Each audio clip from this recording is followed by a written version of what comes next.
Moving on then to chapter 22, resolving doubts. So all of those doubts you have here will suddenly be taken care of.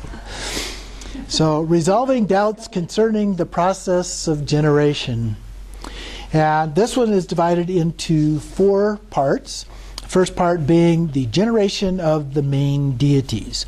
So this gets into a little bit more of the specifics in terms of the sadhana practice of generating the deities and some of the other parts of the generation stage here. So Sadhuputra's sadhana states, from a completely formed white letter Om arises a mirror-like gnosis moon mandala. From a completely formed red A arises a sun mandala, whose nature is the gnosis of equality, equanimity, the wisdom of equanimity. And thus, the moon and sun are the basis for the vowels and consonants, whose natures are the physical signs and marks of an enlightened being. Later scholars maintain that the moon arises from the 32 vowels and the sun and from the consonants. So we get into a little bit of a discussion here about differences of opinion about do the discs arise from the vowels and consonants or vice versa. So on page 318 in the third line of below the quotation, in the great commentary, the moon and sun are not created from seed syllables. So who is right? And at the bottom of that paragraph, he says, there is common ground in scriptural authority. In essence, they're both right. Both and. Okay. You don't have to discriminate one way or the other. And then, at the bottom of the page, in general, the sun and moon at this particular time should definitely arise from seed syllables, because at other times when the sun, moon, and so forth are created, they are created from seed syllables. And it is no different here. Because of this, Sadhuputra says that the moon and sun at this point arise from the letters Om and Ah.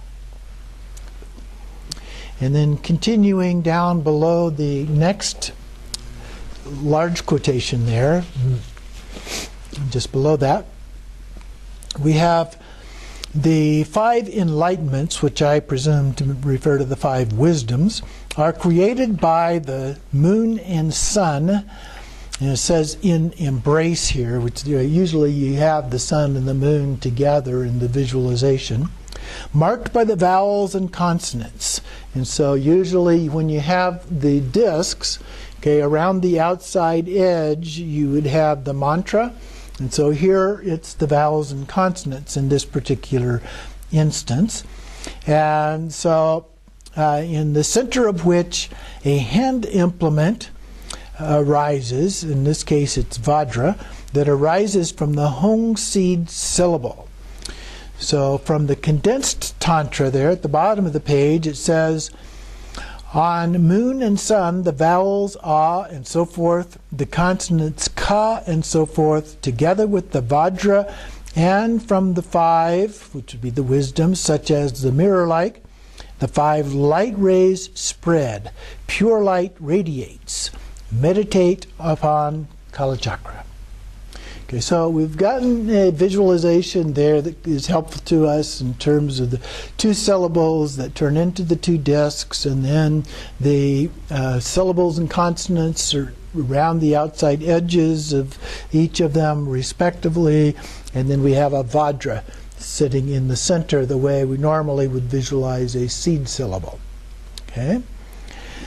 So then moving on to page 320, at the very top of the page then it says, the seed syllable creates the implement creates the deity.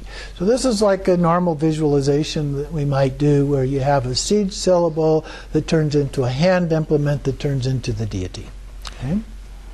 And then it goes through and gives us some of the details associated with that. And then at the bottom of the last paragraph, it says, from that comes the conqueror Kalachakra. all body parts complete, together with the letter Ham. And then a few more lines down in the middle of the next paragraph, the complementary remarks, moon and seminal fluid are with the vowels, and further, sun and blood are with the consonants. Helps explain that these are on the sun and the moon discs. And then at the top of the next page, second line, Sadhu Putra says, in the center is a blue letter Hom, from which arises a crossed Vajra marked by a Hom. Okay, so a crossed Vajra would be a double Vajra. Okay. And then at the bottom of that same paragraph, Sadhuputra writes, all three blend as one, adorned with the letter Hri of the nature of the gnosis of accomplishment. From the Vajra, the letter Hung, and the letter He arises Kalachakra. Every part of this body complete and marked by the letter Ham. So he's given a little bit more detailed explanation of what we had just a couple paragraphs previous to that. Then go to the last paragraph on this page, below the two quotes there. The main deity Kalachakra is meditated on as having the nature of Vajrasattva, the purified gnosis aggregate in the form of the main deity. Okay? So as having the nature of Vajrasattva, but is in the gnosis aggregate, the aggregates associated with the deities and the elements with the consonants, in the form of the main deity.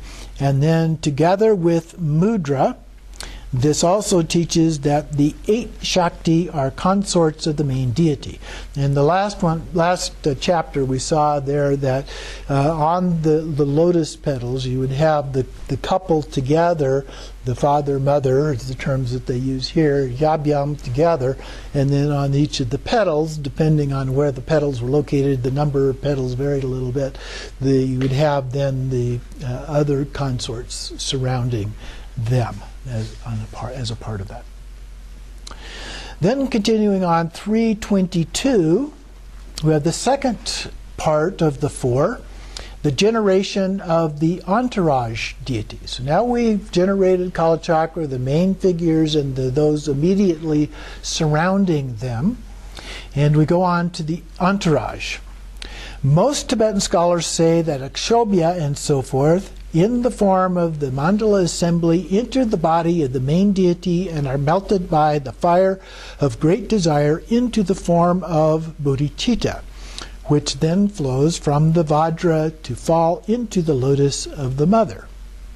Their individual drops become the seed syllables of deities, which in turn transform into hand implements and finally into deities, who emanate from the mother's lotus to take their places on their seats within the external mandalas. Some, however, maintain that first the base mandala is created, again with the lotus of the consort, and then the deities are generated and not to outside the mandala. So there's an argument here about timing of what comes first, the chicken or the egg, and then there's a little bit of an argument about the exact placement. Are they inside or outside of the mandala as a part of that? So the condensed Tantra in the quotation below, the melted moon emerges from one's Vajra into the lotus of one's consort to transform into the mandala assembly of gods and goddesses, the full and complete base and dependence. And then at the bottom of this next paragraph in the commentary, but great masters of the past have explained base as meaning seed. Okay, so we've got an interpretation issue here. So the next paragraph says, to assert that the whole deity assembly of the sovereign mandala is completed by their creation within the mother's lotus, and that they do not emanate from the mother's lotus to an outside mandala, is not correct. Okay, so continuing, the next quotation from the great commentary says, then the Vajra holder also dissolves into the moon. This says that when the main deity dissolves, the mother also dissolves. Therefore, when the mother dissolves, it must be accepted that the deities within the lotus of the mother also dissolve. So depending on the placement of this, it'll have an effect on the dissolution process, because there's an inference here that if it's inside, it's going to dissolve. If it's outside, then it's not necessarily going to dissolve. Then at the bottom of the page, below the next two short quotations there, these passages from the great commentary teach that the deities emanate from the mother's lotus and are placed in their cardinal and intermediate positions within the celestial mansion, and that means being placed within the external base mandala. So they come from the lotus, they're within the external base mandala. Furthermore, the great commentary says, in this next longer quotation, for the sake of the Samaya Mandala, they enter one's body and arrive at the wisdom lotus on which stand the individual letters in the form of a mantra. Then, from the lotus, as before, characterized by their faces, hands, hand symbols, and forms, they emanate to the gnosis, mind, speech, and body mandalas. So they're going from the lotus, they emerge, and they then go into the three mandalas, which are stacked on top of each other. Or actually the four, because it includes the gnosis mandala as well. Then skipping the short paragraph and a few lines down on the next larger one, the purpose of initially visualizing an outside base mandala is to purify the mother's womb into which one is conceived, creating the deities of the mother's lotus during the sovereign mandala meditation and sending them out from the lotus to take their place within the base mandala is for the purpose of purifying the aggregates, elements, and sources of the being inside the womb. Emanating the deities and placing them within the base of the mandala during the sovereign activity meditation is for the purpose of purifying the aggregates at birth. Okay? So we're inside the womb, we go through the development phase, as we talked about last week, going through and developing through the different months. Part of that was this week. And through that process, and then they are purified into the process of birth. Then skipping to the top of the next paragraph at the bottom of the page, when the male and female Tathagatas are first emanated, Akshobhya is meditated upon as the great Lord embracing the consort Prajnaparamita and sent from the mother's lotus to enter the body of the main deity. The top of the next page, however, Vajrasattva embraced by consort and entering the main deity is not taught by the great commentary, nor is it implicit. This is because the nature of the main deity is already Vajrasattva. Okay, so it doesn't have to physically take place because it's already there. Then continuing in the next paragraph, the 10 Shakti are explained as being consorts of the main deity. 8 of them, so the 8 petals of the lotus around, are the nature of the 8 perfections, beginning with the perfection of giving and so forth, and these are the 8 goddesses placed upon the petals of the central lotus. And then skipping about 5 lines down, Vishvamati, the consort of Kalachakra, is of the nature both Prajnaparamita and Jnanaparamita while being generated in the aspect of Vishvamata. Okay, so it's Vishvamata, she's the consort, but she also has the nature of Prajnaparamita, transcendent wisdom, as well as the Jnana or Jnana Paramita. So both of those wisdom aspects are embodied in her. This is because the consorts of the main deity are ascertained as being the 10 Shakti, and at this part of the generation stage, Vishvamati also has to be established as being of the nature of a Shakti. And so she is of the nature of the Shakti as well, as a part of that during this generation process. Then skipping the short next quotation.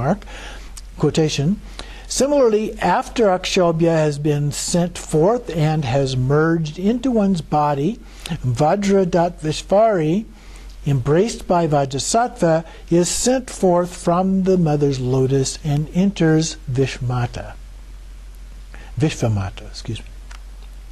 Then, at the start of the next paragraph, the nature of the main deity is Vajrasattva. A couple more lines down. However, in the Gnosis chapter, it says that Gnosis is sealed by consciousness, and consciousness is sealed by Gnosis.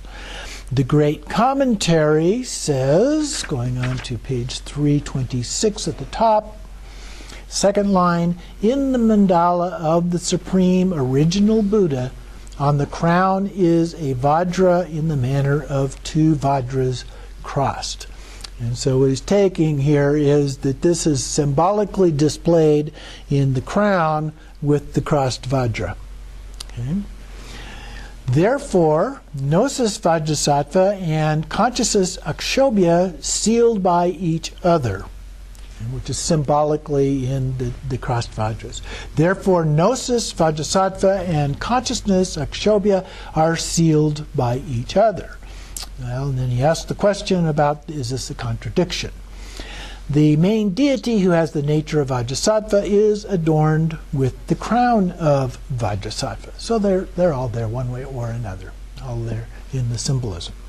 And then a few lines down, during the process of sealing, the statement that Gnosis and consciousness are sealed by each other is made on the basis of Vajrasattva and Akshobhya being of distinct forms. So sometimes they're actually considered to be the same, one and the same, and being sealed by their family lord after the initiation meditation. So that concludes the second part of the generation process. So then we go to the third part, which has to do with the seats of the deities. So now we've developed the main deities and their entourage, and so now we talk about the seats. In the celestial mansion foundation, Rahu is visualized on top of a moon and sun. And then down at the bottom of the page, in ascending order, the 10 letters of the powerful 10-syllable stack are the seed syllables of space, air, fire, water, earth, and Meru, in whose center is a lotus, moon, sun, and Rahu. So those are the 10 parts there. And these are applied at the top of the next page to the inner world. The Great Commentary says, the 3 channels of excrement, urine, and fluid are the mandalas of moon, sun, and Rahu coming together at the center of the secret lotus. So those 3 channels coming together at that point. Then down at the bottom of the next paragraph there, the Great Commentary in the section on formation of the mantra says, and this is the large quote here, Ham, which of course includes 4 parts there, because you have the Ha, and then you have the crescent, and the Bindu, and the Nada.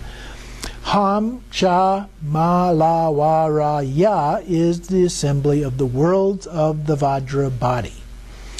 Ya is the mandala of air, Ra, the fire mandala, Wa, the water mandala, La, the earth mandala, and Ma, Meru. And remember, we went through that mandala, and there's an illustration in the back of the book on how that is structured. And then we have Ksha, is the lotus of animate beings. On top of that is the formless worlds, Ha, and then Vishagara, which is the crescent, is the sun, and the drop, or Bindu, is the moon, and the Nada is the sign of the one-pointed Vajra, and the Nada being the little squiggly on the very top of the seed syllable. And those, in turn, illustrate indestructibility. So the Vajra is a symbol of indestructibility. Furthermore, Ham, Ksha, Mala, Wara, Ya is the mantra of the 10 seed syllables. And then continuing on page 328, however, the great commentary says, the secret lotus is like the lotus of the conqueror. The three channels of excrement, urine, and fluid are the mandalas of the moon, sun, and Rahu coming together at the center of the secret lotus, as we said previously. Then at the bottom of the next paragraph, there's a quotation, the secret lotus is like the lotus of the conqueror, explains that the mother's secret lotus and the visualized lotus are correlated phenomena. Okay? So the mother's secret lotus would be the secret place of the consort. Okay, similarly, it is correct to say that the seat of the main deity is either Rahu or Kalachakra upon a moon disk. And he goes through and explains some of the differences between Rahu and Kalachakra here for quite a ways. Moving on then to the top of page 330. In some of these passages, the name Rahu is used, and in others, Kalachakra. Sometimes when the term Kalachakra is used in the Tantra, it is commented upon using the name Rahu. So the names sometimes get interchanged with each other. Either name can be understood as Rahu or Kalachakra. Then on the top of the next page, just before the next section here, just up a little ways just below the quotation, therefore, when meditating on stacked arrangement with Rahu on top of the moon and sun, the three seats correlate with the left, right, and central channel at the heart. When meditating on the stacked arrangement with Kalachakra, the three seats correlate with the channels of excrement, urine, and fluid gathered at the secret area. So we have the three channels coming up, and then we have the three channels going down from the navel there, basically. Okay. Normally, when we talk about it in Tantra, we don't have those three extensions below the navel. They just come together. That's the bottom of the central channel, and the two side channels enter at that point. But in Kalachakra, those three extend on down to the secret place. So continuing then, the fourth part of the four parts, the number of deities on lotus seats. Although it is not actually taught that the 8 Nagas and the 8 fierce females are on lotus seats, in the inner chapter, 156 lotus-seated deities are mentioned. And the 8 Nagas and 8 fierce females are included among them. And so then this is further subdivided into two parts. And so the first part being the Tantra and commentary passages to be explained. So this is about the numbers of the deities, basically. And so it goes through several quotations here. And then on page 332, the first commentary paragraph, therefore the Shakti and the wrathful protectors make 20, the 10 male and female Tathagatas and the 12 male and female Bodhisattvas bring the total to 42, 12 main lunar deities and the 24 deities consisting of 8 yoginis, 8 wrathful females, and 8 female Nagas make 36, bringing the total to 78. And then down, there's two quotations, and then just below that it says, in union they number 78, and individually 156.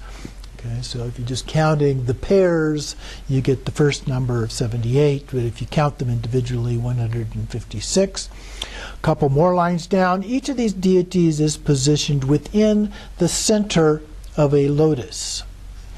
And then at the bottom of the page below the quotation, how does one arrive at 156? And then he goes through the explanation all over again, but this time in much more detail.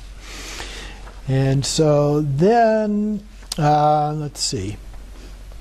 Going to the top of page 335 here. Therefore, the 156 channels in purified form are in essence the male and female deities. Okay, so the channels are the deities. When possessed of these means, they enjoy not only long life and health, but also achievement of supreme enlightenment. The great commentary says, the last half of this, quote, the Kalachakra channels are said to dwell within the 6 channel wheels, and when meditated upon in accord with the Guru's instruction, the fear of death will be destroyed.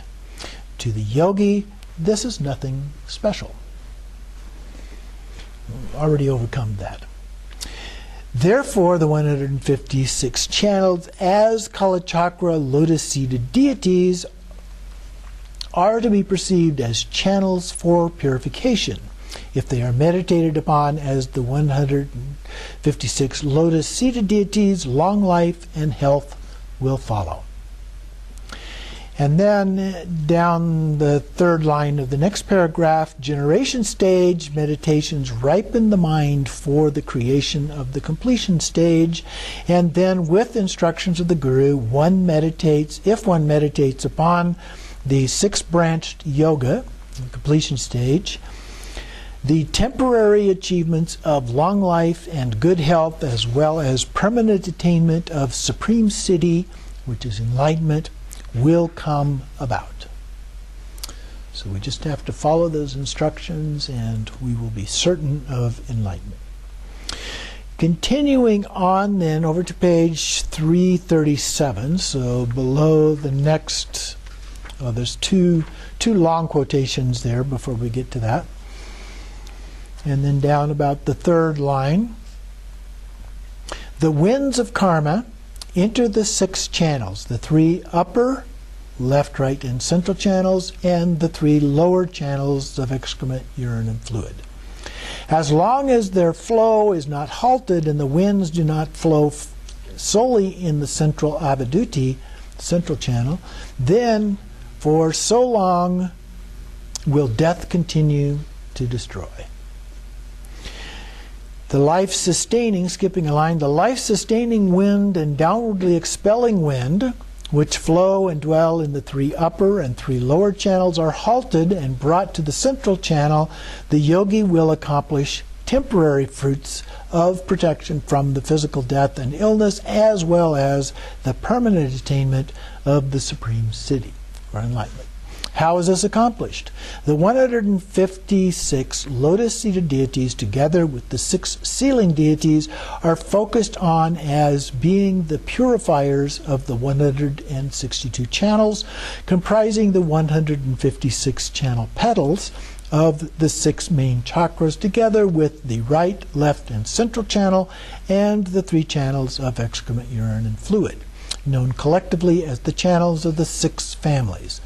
This generation stage practice ripens the continuum, after which the 6-branched yoga, as instructed by the Guru, is meditated upon. The winds of each channel then enter the central channel to induce the unchanging bliss. The yogi is protected from illness and death and accomplishes the supreme siddhi.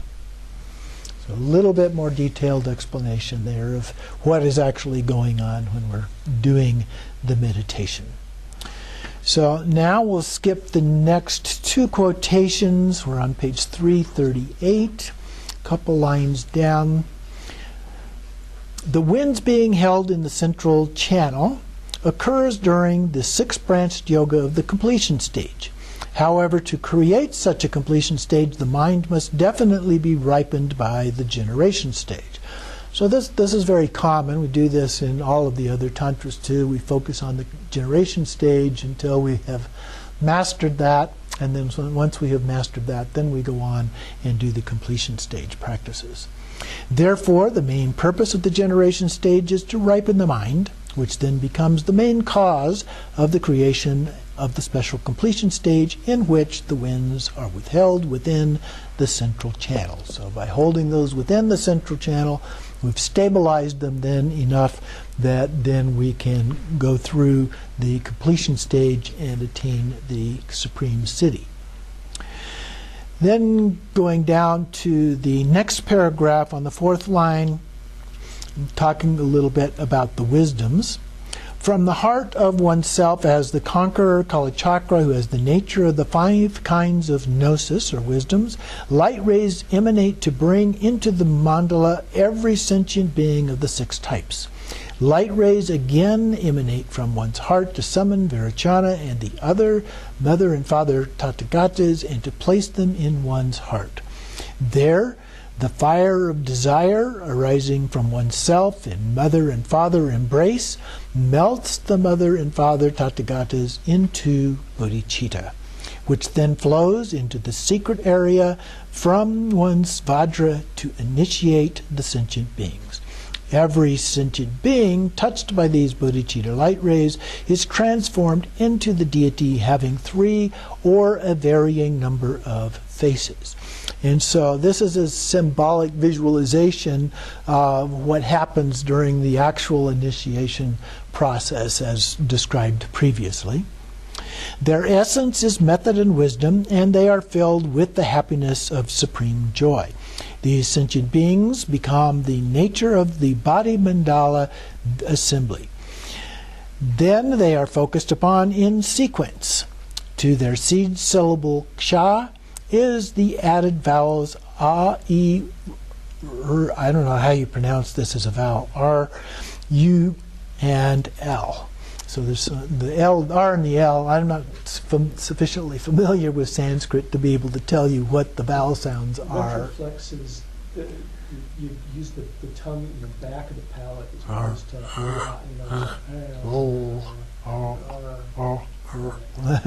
Okay.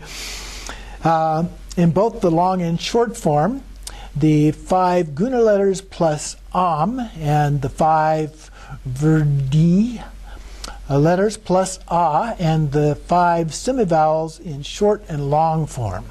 These 32 syllables merge into the winds and re-emerge as 32 deities. The 5 aggregates of these sentient beings become the 5 Tathagatas.